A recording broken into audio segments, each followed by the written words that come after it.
You ask Tiger to solve. This deals with linear equations with one unknown.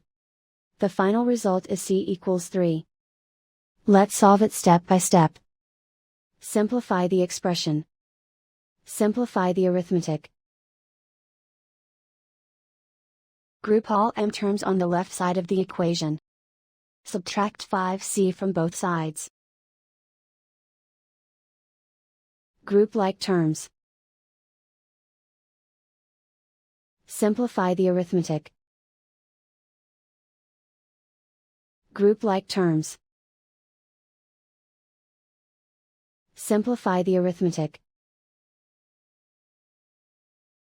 Group all constants on the right side of the equation. Subtract 2 from both sides. Simplify the arithmetic.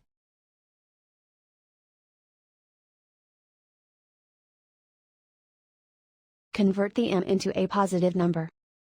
Multiply both sides by -1. Remove the ones. Simplify the arithmetic. And so the final result is c equals 3.